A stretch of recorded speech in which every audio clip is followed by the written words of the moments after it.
इसके बाद लोमस जी ने महात्मा युधिष्ठिर को सारी विधियों का पालन करते हुए समुद्र के पास ले गए और वहां स्नान करवाया। फिर वहां से यात्रा महेंद्र पर्वत की। बड़ा दिव्य महेंद्र पर्वत है, आज भी भगवान परशुराम जी वहां विराजमान हैं। पर्वत पर पहुंचे तो रात्रि का समय हो गया था और बहुत से ऋषि मुनि पहले से वहां इंतजार में थे भगवान परशुराम जी के दर्शन के लिए। लोमस जी ने युधिष्ठिर से कहा, जितने महात्मा हैं, भृगु जी, अंगिरा जी, वशिष्ठ जी, कश्यप गोत्र के और भी बड़े ब्रह्म ऋषि, ये सब भगवान परशुराम जी के दर्शन करने के लिए आए हैं। युधिष्ठिर ने हाथ जोड़कर सब ऋषियों को प्रणाम किया। परशुराम जी का एक सेवक जिनका नाम अकृत वृण था, वो वहां उनकी सेवा में थे, आगंतुकों की सेवा में।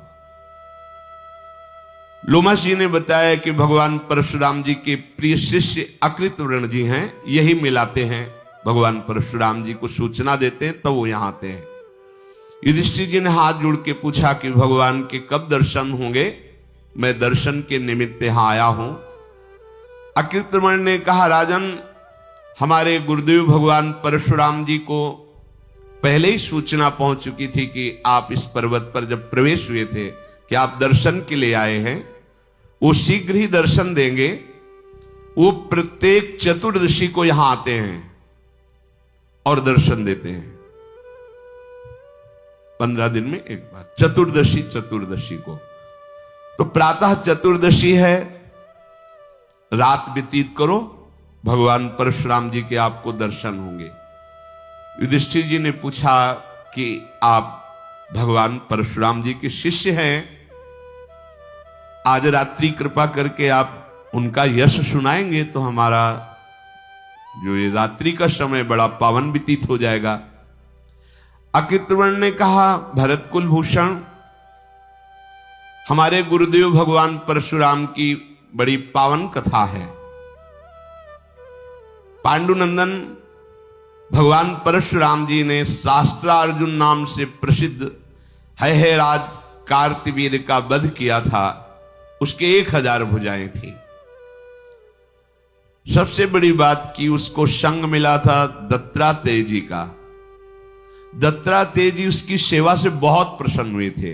एक विमान दिया था तो दिव्य रत्नों से जटित स्वर्ण का था और उस विमान से वो कहीं भी जा सकता था, कहीं भी। सेवा के बल से आशीर्वाद और विमान प्राप्त करने के कारण वो मतवाला हो गया। यहां सुधार होना चाहिए। जब हम किसी भगवत प्रेमी महात्मा, संत या किसी योगी आदि का आश्रय लेते हैं तो उसमें भगवान की विशेष कृपा होती है, क्योंकि बिना कृपा के ऐसा संग मिलना कठिन होता है। जब उनका समीपता प्राप्त होती है तो हमारे हृदय में बिना साधना के आनंद होता है। ज्यादा प्रयास नहीं करना पड़ता भजन में। अगर आपको जलन हो रही है तो आप विपरीत चिंतन कर रहे हैं, नहीं तो आप संग का रंग देखिएगा। बिना प्रयास के आप विषयों पर विजय प्राप्त कर लेंगे, आनंद की अनुभूति होने लगेगी, पर आपको अभिमान हो जाएगा। यहां सुधार। इसीलिए गोस्वामी जी ने कहा, गुरुपद पंकज सेवा तीसरी भक्ति अमान। गुरुदेव के पास, महापुरुषों के पास अमान होके रहना अत्यंत आवश्यक है। नहीं तो आपकी साधना जहां अच्छी से हुई तो आपको लगने लगेगा कि किसी की जरूरत क्या है, मेरा भजन कहीं भी कर लेंगे। आदि आदि कई तरह की बातें आने लगेंगी, जिससे फिर आपका जो भजन है वो विपरीत दिशा की तरफ होने लगेगा। अर्थात चिंतन फिर अहंकार के कारण संसारिक होने लगे, फिर पतन हो जाएगा। इतने बड़े महापुरुष दत्तात्रेय जी जैसे अवधूत की सेवा करके उनको प्रसन्न कर लेना, एक दिव्य विमान प्राप्त किया, अपरिमित 88,000 वर्ष तक जवान रहकर विषयों का भोग किया है, 88,000 वर्ष तक। अब उसको अभिमान हो गया। बस यही सुधार होना चाहिए। प्राय ऐसा ही देखा गया। गुरुजनों की हेतु की कृपा, तो फिर ये लगने लगता है कि मेरे से ये सुरक्षित हो, मेरे से ये चल रहे, ये भ्रम हो जाता है। नहीं भाई, तुम सुरक्षित उनसे हो। जब कभी हम कहते कि भ्रम मत करो, भ्रम मत करो कि हम लोगों से गुरुदेव सुरक्षित हैं, हम लोग गुरुदेव को सुख पहुंचा रहे हैं, ऐसा भ्रम मत करो। अगर वो सेवा ले रहे हैं तो आपके ऊपर कृपा कर रहे हैं, अगर वो आपको कोई भी सेवा दे रहे हैं तो आपको दुलार कर रहे हैं। पर वो समझ में नहीं आया तो अहम प्रकट हो गया, अहम प्रकट हो गया तो पूरा मार्ग ही लुप्त हो गया, लुप्त हो गया, नामो निशान मिट जाता है। अहंकार बहुत बड़ा सर्वनाशक है और ये आ जाता है। अच्छा, महापुरुषों का स्वभाव इतना सरल और कोमल होता है कि आप जैसे अहम युक्त सद्गुण प्रकट किया जाए तो आप जान पाओगे, क्योंकि अहंकारी हो तो आपको दबाव लगेगा। और जो निर्मल हृदय के महात्मा है, सहज सरल दैन्य, तो आपको लगता क्या है, पर पता नहीं। बहुत ऐसे महापुरुषों से बहुत सावधानी रखनी चाहिए। जैसे एक अहम युक्त होता है कि देख लेंगे तुम्हारी ये जो असत वृत्ति है, हम इसको देख लेंगे, तू कर असत वृत्ति में देखता हूं तो तुम दब जाओगे। अरे ये कि हम तो आपके योग्य ही नहीं है, आपने गुरु बना लिया है, हम तो बहुत सावधान, ऐसे महापुरुष से बहुत सावधान, मिटिया मेट हो जाओगे जरा सा अपराध बन जाएगा। हमारे प्रति ऐसा गुरु सम्मान प्रति शब्द बोल दे तो तुम्हें प्रायश्चित करना चाहिए कि मेरे से कोई अपराध बन गया। अच्छा नहीं, आपकी तो बड़ी कृपा है, आप बड़ा सहयोग करते हैं, आप बड़ी सेवा, तो आपको ऐसा लगना चाहिए कि मानो कोई हमने ब्रह्म हत्या कर दी, ये इतना बड़ा अपराध कैसे हो गया कि गुरुदेव ऐसे वचन। तब सुखी होने देखते हैं, तू जाके दिखा बिला असत मार्ग में, देखे कैसे तू चलता है, तो तुम्हें नाच पड़ना चाहिए, बल गया, अब माया परास्त नहीं कर सकती, मेरे ऊपर नजर है। पर महापुरुष बड़े सुहृद और बड़े दयालु और बड़े दैन्य होते हैं, तो हम अहंकारी उनके इस भाव को समझ नहीं पाते, उनकी सहज दैन्यता को नहीं समझ पाते। अब इसको इतना अहंकार हो गया कि दत्तात्रेय जी का आशीर्वाद, दिव्य विमान, भारी बल, वो प्रभाव से शक्तिमान हो। ये बहुत, किसी भी महापुरुष के समीप यदि कृपा का अनुभव हो रहा हो तो जैसे जैसे कृपा अनुभव वैसे से दैन्य होते जाओ, उनकी निरपेक्षता बढ़ेगी और तुम्हारी आसक्ति बढ़नी चाहिए। हम लोग क्या सोचते हैं कि इतनी सेवा करते हैं, एक बार भी दुलार नहीं करते हमें, दूसरा आया तो हंस के बात करते हैं, दूसरा आया तो माला पहना दिया, रात दिन आज्ञा में कभी एक बार मुड़ के भी पीछे नहीं देखते हैं।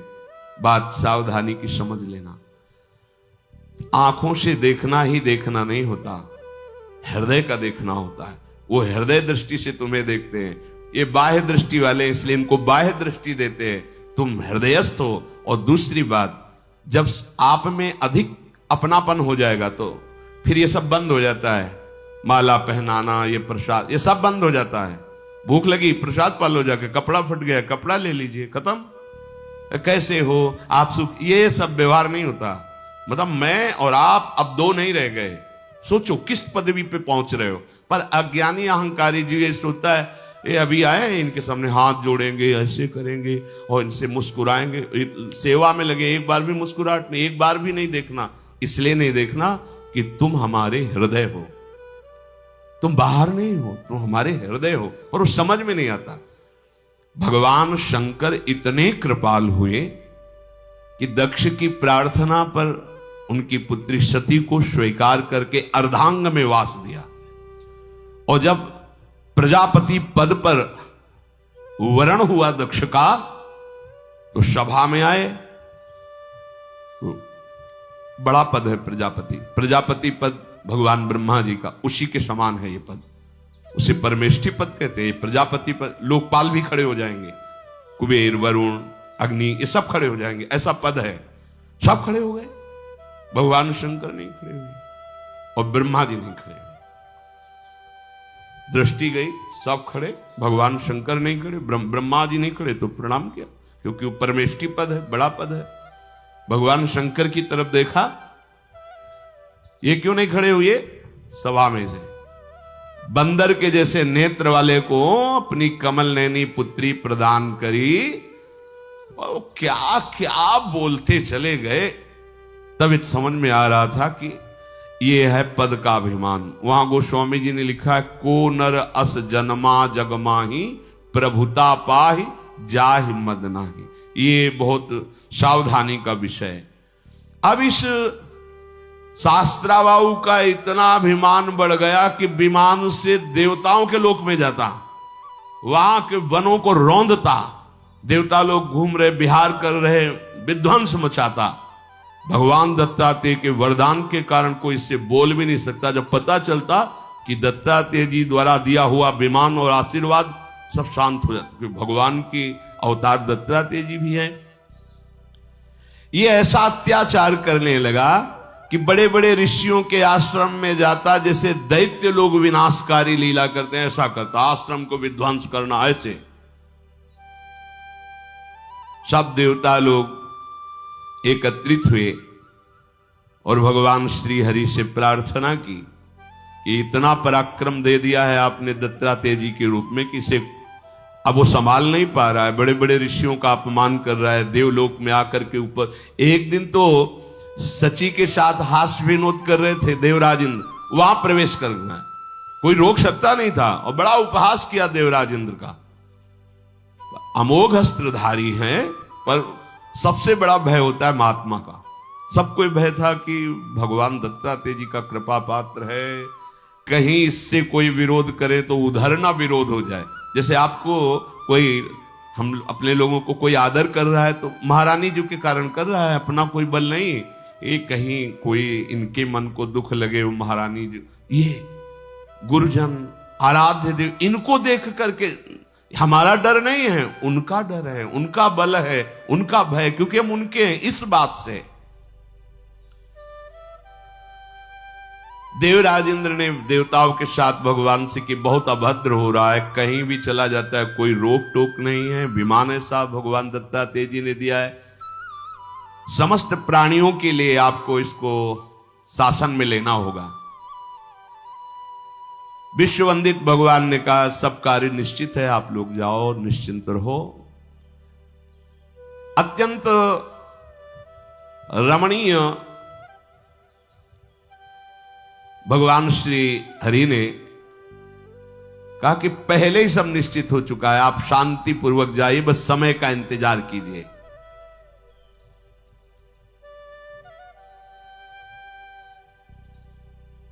देवताओं ने कहा प्रभु आपने ऐसा कह तो दिया, पर थोड़ा तो हमें संकेत कर दीजिए कि जिससे हमें पता चले कि इसका बल इतना बड़ा हुआ है, कौन कब प्रकट होगा, कैसे, तो हम उतना धैर्य तो धारण करेंगे। तो उन्होंने कहा कि एक महाबली राजा इस समय भूमंडल पर शासन करते, जिनका नाम गाधी है। वो इस समय राजधानी छोड़कर वन प्रदेश में मंत्र का अनुष्ठान कर रहे हैं। उसी अनुष्ठान से पूर्ण उनके एक कन्या उत्पन्न हुई है जो बहुत ही सुंदरी है। उसके विवाह का समय आ गया है और भृगु जी के पुत्र महान तपस्वी ऋचिक मुनि ने उसको देख लिया है, वो उसका वर्ण करेंगे। ऋषियों का यह था कि इनका देखने का तात्पर्य कोई काम भाव से नहीं होता था। भगवान ब्रह्मा जी को सब ऋषियों का आदेश स्वीकार करने के लिए प्रेरणा होती थी, आप गृहस्थ धर्म स्वीकार करें और एक संतान चाहे उत्पन्न करें, क्योंकि ऋषियों की संतान हम सब हैं। अगर अपने अपने गोत्रों की तरफ पहुंचो तो हम सब ऋषियों की ही संतान हैं। तो गाधी ने कठोर व्रत का पालन करने वाले ब्रह्म ऋषि ऋचिक को देखा क्यों आ रहे हैं। ऋषिक जी ने कहा कि मैं आपकी कन्या को देखा है और इससे हम पाणिग्रहण संस्कार स्वीकार करके पत्नी रूप में आपसे याचना करते हैं। तो उनका ये तो हमारे बड़े अहोभाग्य कि आप जैसा महान भृगुवंशी ऋषि हमारी पुत्री का पति होगा। पर हमारे पूर्वजों में राजा लोग बड़े सावधान होते थे। क्या होता था कि हड्डी हड्डी, त्वचा में झुर्रियां, कुशाया बलकल की लंगोटी और लौकी का कमंडल, और मांग क्या रहे, राजकुमारी जो महलों में रह रही, ना करे तो भस्म हो जाए।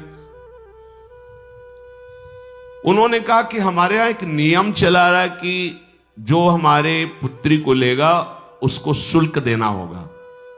कहा हाँ बोलिए क्या शुल्क है। विचार किया कि ऐसा शुल्क मांगे कि जो ये दे न सके।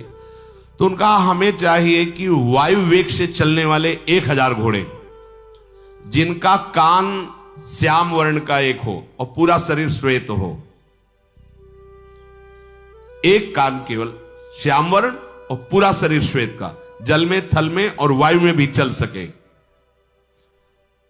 हाँ ठीक है, सुरक्षित रखना कन्या को, किसी को और का वर्ण मत कर देना, हम व्यवस्था करते हैं।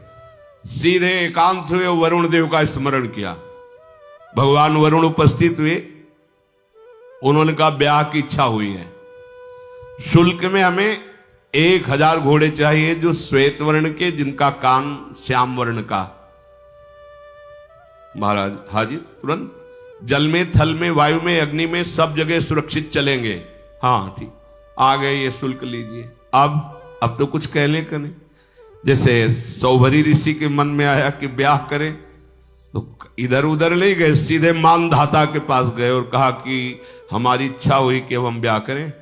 तो आप अपनी राजकुमारियों में 50 थी, किसी एक को बोल दीजिए मुझे वरण कर लें। अब कैसे, शरीर से जैसे मछली की गंध आती है, ऐसे जल में रहने से शरीर सेवार आदि लगी ऐसे। अब डर तो रहे थे कि कुछ बोले तो सांप न दे दे, हां बोले तो राजकुमारी। पास बैठना तो मुश्किल, ऐसी गंध आ रही थी यमुना जी में, और जल में समाधिस्थ होकर भजन करते थे। कोई मकान नहीं, कोई कुटिया नहीं।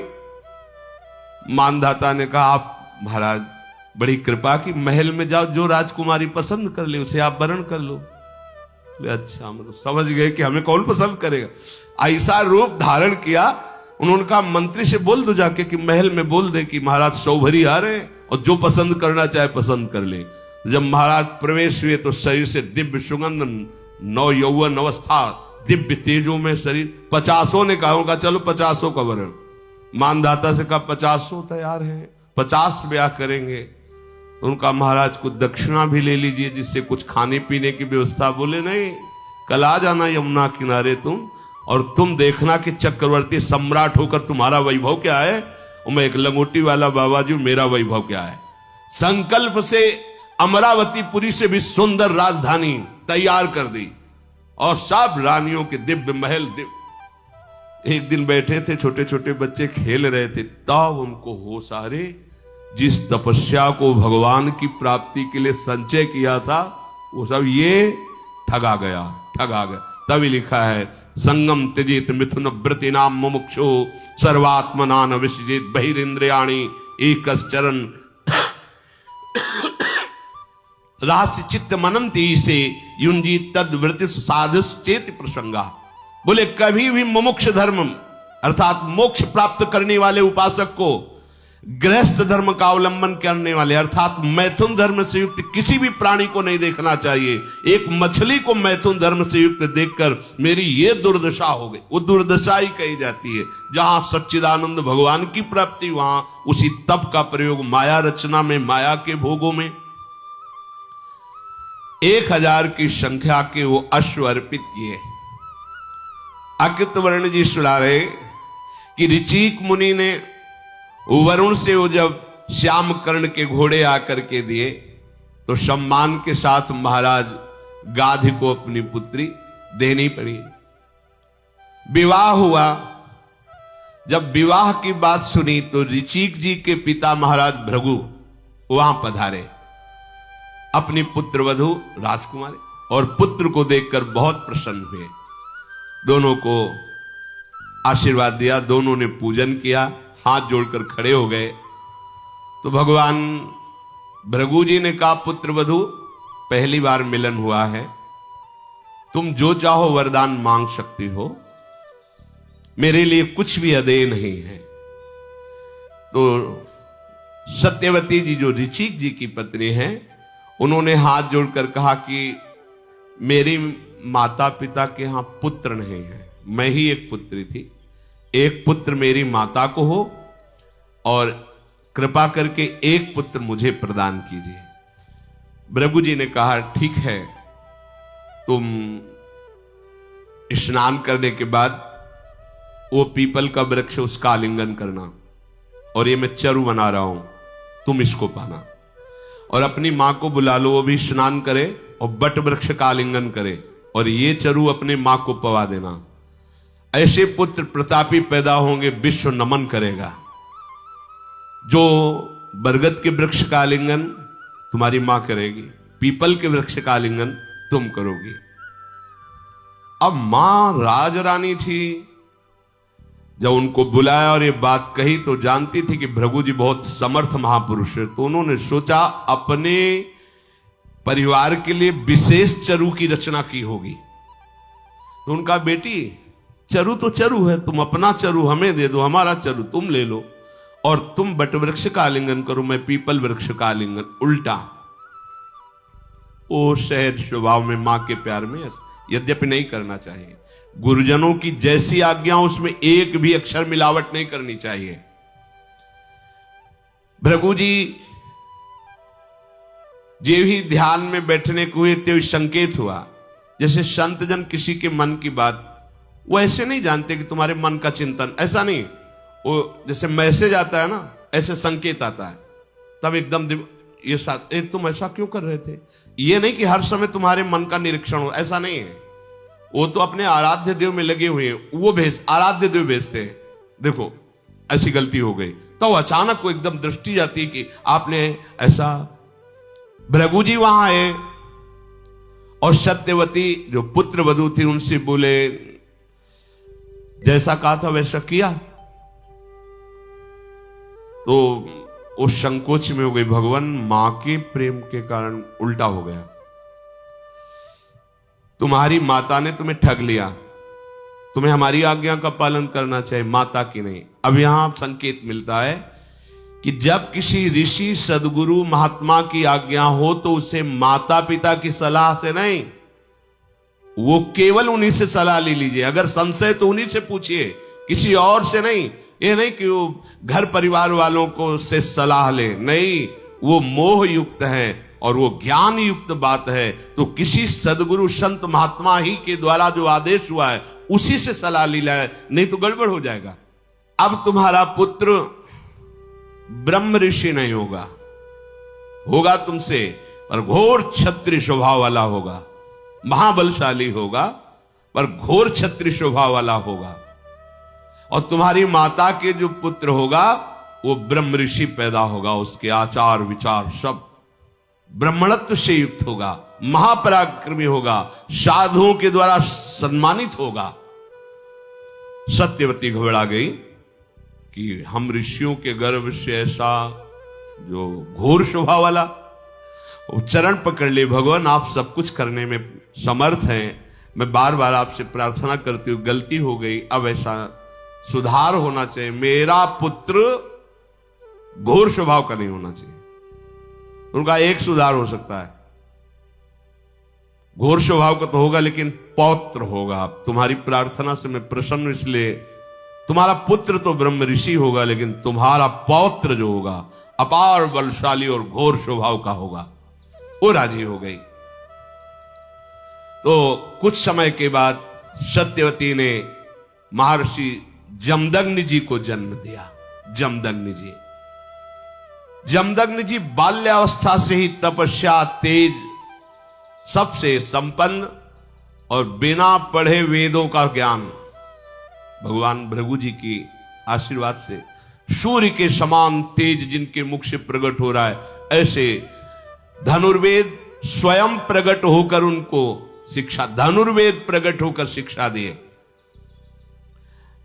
महातपस्वी जमदग्नि जी वेदाध्ययन, तपस्या, शौच, संतोष, यम, नियम, इनके पाल देवता भी आश्चर्यचकित हो गए, ऐसा जमदग्नि जी का साधन। जमदग्नि जी जब युवावस्था को प्राप्त हुए तो कैसे इस सृष्टि को आगे बढ़ाएं, तो उस समय के बहुत प्रसिद्ध धर्मात्मा राजा प्रसेनजीत थे, उनके यहां गए और कहा कि मैंने सुना है तुम्हारी पुत्री का नाम रेणुका है और बहुत सुशील, व्रतधारी, संयमी है। मेरा नाम जमदग्नि है, मैं ऋषियों की परंपरा से युक्त हूं, तुम्हारी कन्या को मांगता हूं। मुनि ने जब ऐसा कहा तो आनंदित होकर चरणों में प्रणाम करके उन्होंने अपनी राजकुमारी रेणुका जी को जमदग्नि जी को दे दिया। अब राजकुमारी और एक ब्रह्म ऋषि एकदम अंतराय होता था, क्योंकि महलों में पली, महलों में बड़ी, और ये वलकल की लंगोटी और जंगल के कंदमूल फल खाना। राजकुमारी रेणुका भगवान के समान उनको पूछ करके कि हमारे प्रभु हैं, उनके साथ रहने लगी और तपस्या का अभ्यास करने लगी, पति के अनुकूल चलती। समयोचित धर्म के अनुसार जमदग्नि जी ने 4 पुत्र प्रकट किए, और ये 5वें पुत्र घोर स्वभाव वाले महान पराक्रमी भगवान परशुराम जी प्रकट हुए। यद्यपि अवस्था में 5वें छोटे थे, लेकिन बल में और गुणों में सबसे बड़े चढ़े थे। एक दिन की घटना है, बड़ी सावधानी की। महाराज जमदग्नि संध्या का समय था। उत्तम व्रत का पालन करने वाले रेणुका जी से कहा कि संध्या का समय है, संध्या तर्पण करने के लिए नदी से जल और पत्र पुष्प उपस्थित किए जाएं। वो नदी के तट पर गई। वहां मार्तिकावत देश का राजा चित्ररथ कमलों की माला पहने हुए बहुत सी स्त्रियों के साथ जल क्रीड़ा, मनोरंजन विहार। राजकुमारी थी, महलों में पली थी, महर्षि जमदग्नि जी के कठोर तपस्या के बीच में रह रही थी, तो पूर्व संस्कार राजकुमारी के थे ना, तो उस राजा का वैभव देखकर अच्छा लगा। उनका स्त्रियों से मिलना, हंसना, खेलना, जल विहार आदि। वो भूल गई कि मुझे पहुंचना है महर्षि के पास, और वो मानसिक विकार से युक्त हो गई। हृदय में कुछ क्षण के लिए एक अशांति पैदा हो गई। वो अच्छा लगा, उनकी काम चेष्टा, जो उनका वो जल विहार उनको अच्छा लगा, अच्छा लगा, बस ये बात है। तुरंत होश आया, अरे महर्षि तपस्वी त्रिकालज्ञ है, वो तो मेरे हृदय की बात जान जाएंगे। अब घबरा गई, पुष्प और पत्र लेकर पहुंची। एक दृष्टि में जमदग्नि जी ने देखा, विलंब कैसे, घबरा गई। कैसे बतावे कि राजा स्त्रियों के साथ जल केली कर रहा था, उसे देखकर मेरे मन में ऐसा। आंख मूंदी एक क्षण और कहा, तुम धैर्य से च्युत हो गई, ब्रह्म तेज से वंचित हो गई, तुम्हारा आचरण धिक्कारपूर्ण है। हम ब्रह्म ऋषियों के समीप रहने वाली किसी को देखकर मन विचलित हो जाए। चारों पुत्र बैठे हुए थे, कहा खड़े हो, अस्त्र उठाओ, गला काट दो इसका। किसकी हिम्मत की मां का गला काट दे। वो सर झुका के खड़े हो गए। चारों माता के चरणों में प्रणाम, क्योंकि परम पवित्र, कहीं कोई गलती नहीं थी। पहले था मन से भी पाप नहीं सोच सकते, इन्होंने पाप सोचा नहीं था, उस क्रिया को देखकर अच्छा लगा था, बस। जीना मुश्किल हो जाए। अब देखो, अगर ऐसे दंड मिलने लगे ना, इसीलिए कहते हैं हमारी अलवेली सरकार लाडली जो है, तो उन्हीं के बल से छाती ठोक के कहते भगवत प्राप्ति हो जाएगी। ये तो भगवत प्राप्ति, दिन में हजारों बार झूठ बोलते होंगे। हेलो, आप कहां हो? वो इस समय तो हम आगरे में हैं और हैं वृंदावन में, बगल वाली गली के घर से बात कर रहे हैं और झूठ पूरा बोलते चले। हम धर्म से भी नहीं चल पा रहे। बोले हम कसम से कहते हैं, ये जो कपड़ा है ना आपको जो दिखा रहे हैं, बस आपके कारण 120 रुपया मीटर कह रहे हैं, ये कसम से कह रहे हैं। ये बिल्कुल इतना मुनाफा नहीं है, और 70 रुपया मीटर का है। 1 मिनट में कसम झूठी 30, 40, 50 रुपया के लिए खा गए। मतलब अगर जांच की जाए तो धर्म से भी चलना मुश्किल हो, फिर भगवत प्राप्ति। लेकिन चाहे जैसा दुराचारी पापाचारी क्यों न रहा हो, मेरी लाडली के गोरे चरणारविंद का आश्रय ले लिया और राधा राधा, तो इतनी अलवेली सरकार, अलवेली सी लिखा गया, अलवेली सरकार, जा माफ किया, चल आनंद हो। श्री जी आगे उसको बढ़ा देती। नहीं तो भगवत प्राप्ति, तभी तो कहा गया अत्यंत कठिन भगवत प्राप्ति है। इस अपराध का क्या दंड दे रहे जमदग्नि जी?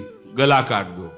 चारों पुत्र सर झुकाकर खड़े हो गए माता के चरणों में प्रणाम करके, क्योंकि कभी कोई गलती नहीं की थी। महर्षि देखा कि मेरी आज्ञा का पालन पुत्र भी नहीं कर रहे, तो उनका जाओ विचार शक्तिहीन हो जाओ,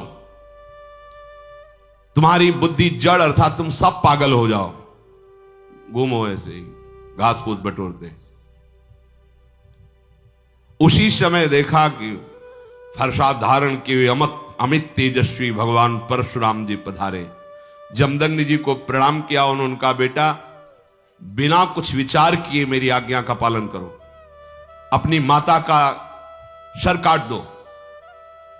प्रणाम किया और तत्काल फरसे से सर काट दिया, माता का सर काट दिया। जब सर काट दिया तो उनका कोप शांत हुआ, प्रसन्न होकर बोले, बेटा तुमने जो हमारी आज्ञा का पालन किया इससे मैं बहुत प्रसन्न हूं, कोई ऐसा नहीं कर सकता था, तुम ही हो कि पिता की आज्ञा का पालन किया, बोलो तुम्हारी क्या कामना है।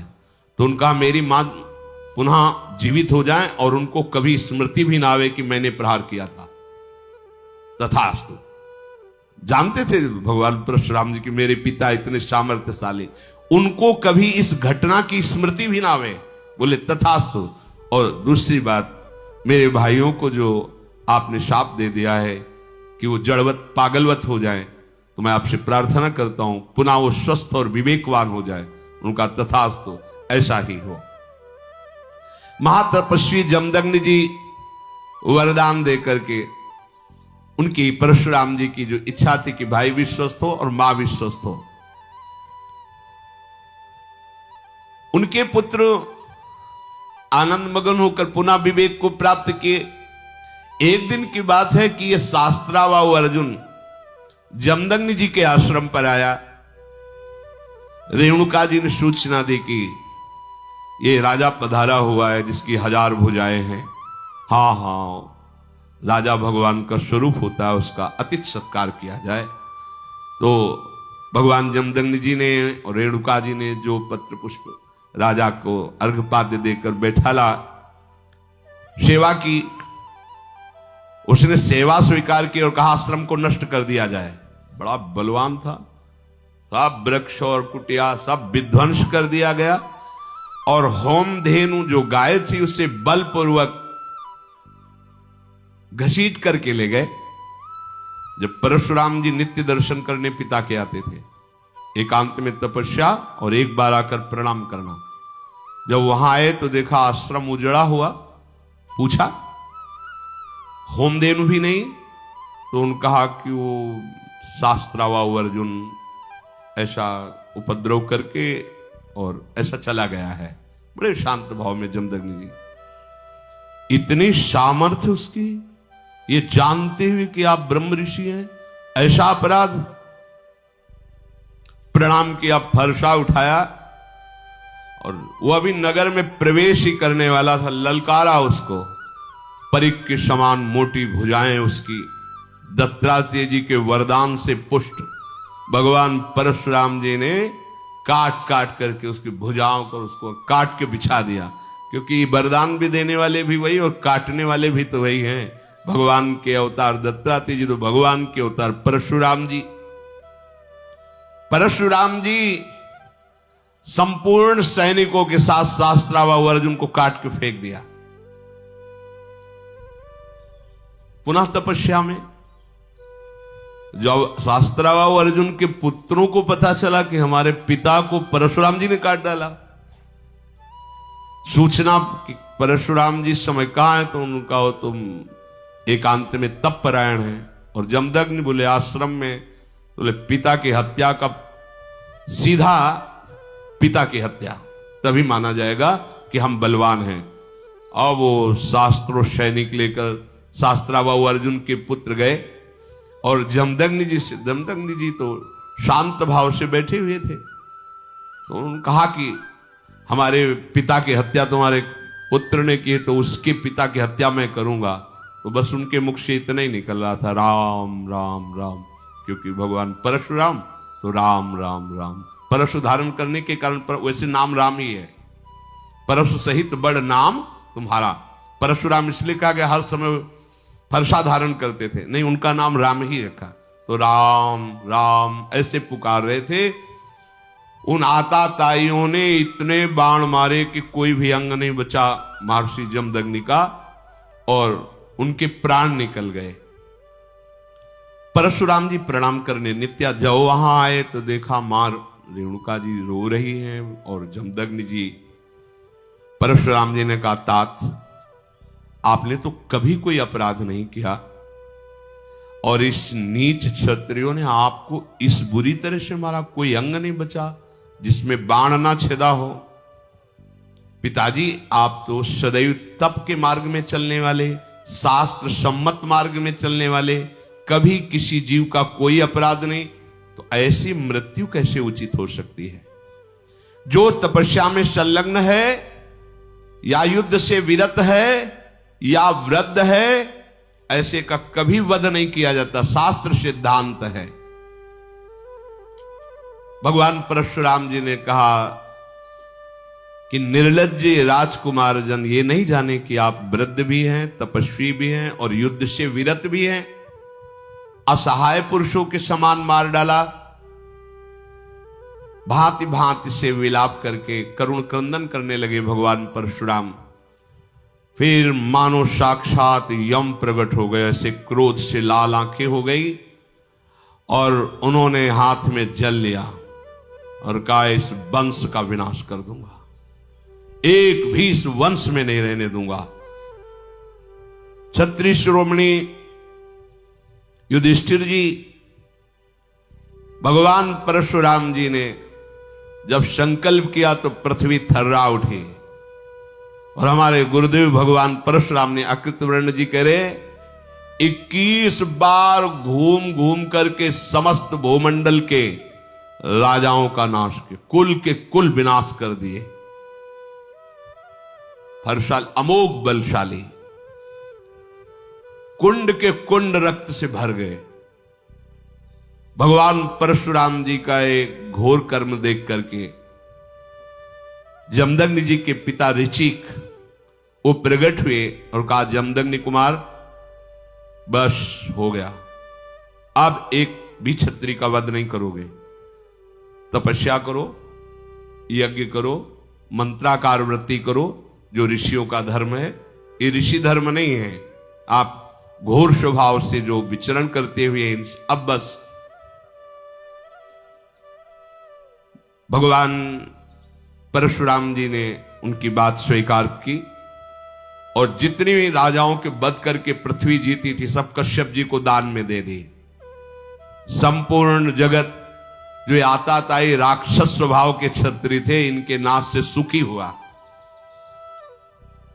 पूरी रात ये कथा कहते व्यतीत हुई। इसी समय भगवान परशुराम जी चतुर्थी तिथि प्रातःकालीन बेला सब ऋषि और युधिष्ठिर सब खड़े हो गए। अमित तेज भगवान परशुराम जी का, उनके प्रभाव से किसी के भी नेत्र नहीं टिक रहे थे, इतना तेज।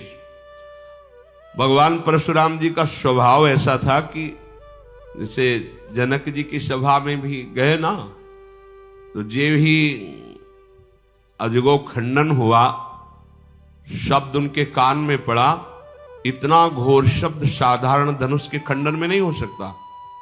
ध्यानस्थ होकर देखा, ये तो हमारे गुरु भगवान शंकर का धनुष। स्थान जनकपुरी, उनको पैदल थोड़ी चलना था, वही प्रकट हो गए। जो इस सभा में देखा भगवान परशुराम, सबकी लार सूख गई।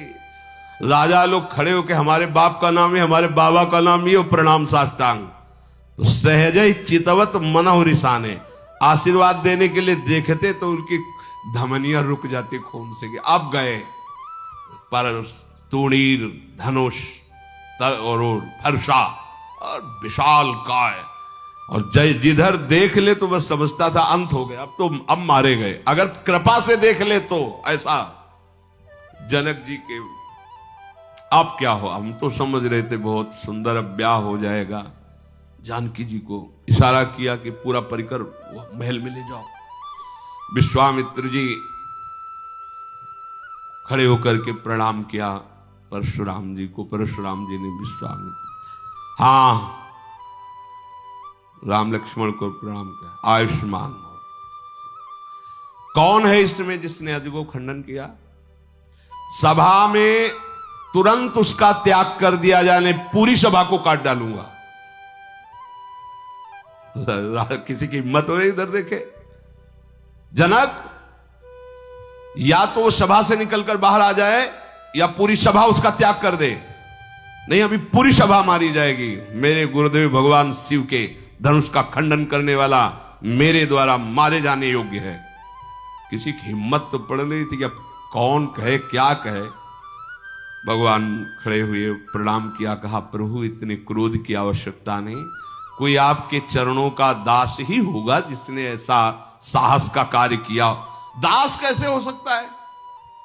सेवक वही होता है जो आज्ञा का पालन करे और सेवकाई करे। मेरे गुरु के धनुष का भंजन करने वाला कोई दास होता है? कैसी मीठी बातें बोल रहा है, मुझे जानता नहीं है, मैंने वो लक्ष्मण जी का महाराज जानते हैं, हम जानते हैं, आपको अच्छी तरह जानते हैं, मैंने सुना है आपकी कथा। और आप तो बार बार बता ही रहे हो, माता का गला काटा है फरसे से, इतने बड़े वीर हो आप। अरे सारी सभा कहने लगी चुप रहो, सबके गले कट जाएंगे अभी। लक्ष्मण जी ने कहा यहां कुमड़ा की बतिया नहीं कि इसे तर्जनी दिखाओगे सूख जाएगी। ब्रह्म ऋषि के रूप में आए इसलिए प्रणाम किया और नमस्कार किया। अगर छत्री के रूप में आते और ललकारते तो तुम्हें पता चल जाता। तुम क्या समझते हो कोई वीर ही आ नहीं है? विश्वामित्र जी महाराज, भगवान राम बार बार ऐसे बोले तुम मीठी मीठी बातें करो, ये बहुत कड़ुआ बोल रहा है, ये गोरा जो राजकुमार है ये मरेगा, मारा जाएगा। बड़ा जब भगवान बार बार विनय करते तब का अब तू नहीं बचेगा, क्योंकि तू ही मेरे क्रोध को बार बार शांत करता और ये क्रोध को बढ़ाता, पहले तेरे को ही मारूंगा। भगवान राम ने कहा प्रभु आपको मैं विनय द्वारा कहता हूं, मैं रघुवंश में पैदा हुआ। एक बार काल भी सामने आकर अगर कह दे कि मैं लड़ूंगा तो कदम पीछे हटते नहीं रघुवंशियों के। पर प्रभु जो आपसे भयभीत हो जाए वो जगत में अभय हो जाता है। बुद्धि काम नहीं कर रही थी कि ये वचन, क्योंकि ये वचन कि एक बार काल भी हो और रघुवंशियों को ललकार दे तो कदम पीछे नहीं, पर आपसे जो भयभीत हो जाए वो निर्भय हो जाता है। ये तो इतनी महिमायुक्त जो विचारवान होते ये तो केवल भगवान बोल सकते हैं। तो उनका कि एक कार्य आप कीजिए, ये धनुष है, इसमें प्रत्यंचा चढ़ाइए आप और बाण संधान कीजिए, मेरे संशय की निवृत्ति हो जाएगी। तो बाण और प्रत्यंचा चढ़ानी नहीं पड़ी, लेत चाप आप ही चढ़ गए हो। अरे प्रभु प्रभु, और बार बार चरणों में गिरे, प्रभु मैं समझ गया आप ही हो। आप बोले अब बाण चढ़ गया है, अब समझने से नहीं होगा। बोलो तुम्हारे समस्त सुकृतों को नष्ट करूं या तुम्हारी दिव्य गति को नष्ट करूं? क्योंकि मेरा बाण जब कभी संधान होता है तो व्यर्थ नहीं जाता। तो उनका मेरी गति को नष्ट मत करो, मेरे सुकृतों को नष्ट कर दो, क्योंकि मैं गंधमादन पर्वत पर ही जाकर के तो मैंने सारी पृथ्वी दान कर दी। हमारा स्थान केवल गंधमादन पर्वत है। आप कृपा करके मेरे पुण्य लोकों को नष्ट कर दो, मेरी तपस्या के फल को नष्ट कर दो, पर मेरी गति को नहीं। तो भगवान ने अब आप विचार करो, दत्तात्रेय भगवान की कृपा से शास्त्रावर्जनित परशुराम के रूप में आकर वही उसका परशुराम जी का जो सुर वो राम जी के साथ ये हरिचरित्र जो जाल गया ना, वो आनंद मगन हो। ये हरिचरित्रों की अद्भुत महिमा। और सबसे बड़ी बात, विश्राम स्थिति में कभी संत संग से तुम्हें जो कुछ प्राप्त हुआ है आगे भी प्राप्त होगा, उस पर कृपा शब्द का बार बार प्रयोग रखना। कर्ता भाव ले आओगे तो फिर बहुत बड़ी हानि हो जाएगी, क्योंकि हमें इस पर बहुत बार विचार हुआ है कि इतने बड़े महापुरुष दत्तात्रेय जी का संग करके इसके हृदय में ऐसी उद्दंडता कि ऋषियों के साथ ऐसा अभद्र व्यवहार, देवताओं के साथ अभद्र व्यवहार। अगर व्यवहार नहीं सुधरा, चरित्र नहीं सुधरा, आचरण नहीं सुधरा, तो साधु संग का फल क्या हुआ? इसीलिए जिनको साधु संग मिला है वो आकांक्षा यह न करे कि हमारा अमुक कामना की पूर्ति हो जाए। अगर साधु संग का फल है तो तुम्हारे आचरण पवित्र होना, तुम्हारे विचार महान हो जाना, जन जन को सुख प्रदान करने की सामर्थ्य आ जाना, ये साधु संग का प्रभाव तभी आएगा। अगर आपने कुछ कामना की मांगा और वो आपको मिलेगा तो फिर साधु संग का रंग नहीं चढ़ पाएगा। इस चरित्र के एकांतिक चिंतन से आया कि ऐसा कैसे हो सकता है। भगवान दत्तात्रेय जी एक एक बात को समझाने के लिए 24 गुरुओं का उदाहरण देते हैं। 24 गुरुओं का, 24 तत्वों को पावन करने के लिए एक एक को गुरु बना करके कि आप इनसे ये शिक्षा लीजिए, इनसे ऐसे अवधूत स्थिति को प्राप्त भगवत स्वरूप, इनका संग करके उसके अंदर इतनी भी साधुता नहीं आई, इतना भी सत्य आचरण नहीं आया ऐसा। तो इसलिए साधु ये ना समझे कि फिर वो महापुरुष ही नहीं है। इतने दिन संग करते हुआ मेरे में कोई फर्क नहीं पड़ा तो महापुरुष नहीं, ऐसा नहीं है। उनकी आज्ञा के अनुसार चलो और उनके अंदर जो संपत्ति है उसमें दृष्टि रखो, बाहर नहीं। बाहर दृष्टि रखोगे तो फिर ये मायाकृत है और फिर मायाकृत स्वभाव तुम्हें नष्ट कर देगा। महाप्रभु चैतन्य देव भगवान के अवतार, प्रेम अवतार है। कृष्णदास को यात्रा में ले गए। अब वो बाहर दृष्टि रखता है, इसलिए बाहरी जो शास्त्र विरुद्ध आचरण करने वाले साधु वेश में हैं, वाम मार्गी कहे जाते, उनके संग से प्रभावित हो गए। जहां हर समय उनको नहीं समझ पाए, उनको समझा। जो वाम मार्गी हैं, उल्टा चलते हैं, जो विरुद्ध आचरण करते, हो गए उनके संग। वो तो करुणा में वात्सल्य समुद्र महाप्रभु ने अपनी सामर्थ्य से उनको पुनः वापस किया। इसलिए सत्संग का फल है हमारे हृदय में भगवान के चरणों की प्रीति हो जाना, निरंतर भजन होना, अहंकार रहित हो जाना। 4 दिन का जीवन है। लौकिक वस्तुएं की वो तो अपने आप हो जाएगा जो होना है। अगर प्रधानता रखोगे तो फिर साधु के हृदय की वस्तु नहीं पाओगे, और हृदय की वस्तु नहीं मिली तो लौकिक वस्तु किस काम आएगी। शरीर तो छूटेगा, यहां से तो जाना है, फिर आपके पास क्या रह जाएगा। साधु संग का यही फल है, बड़े भाग पाई सत्संगा, विनय प्रयास होई भवभंगा। संसार चक्र का ये नाश हो जाए, निरंतर प्रेम में आनंदित होकर भगवत धाम में रहे। शिष्य चर्चा के श्री राधा वल्लभ।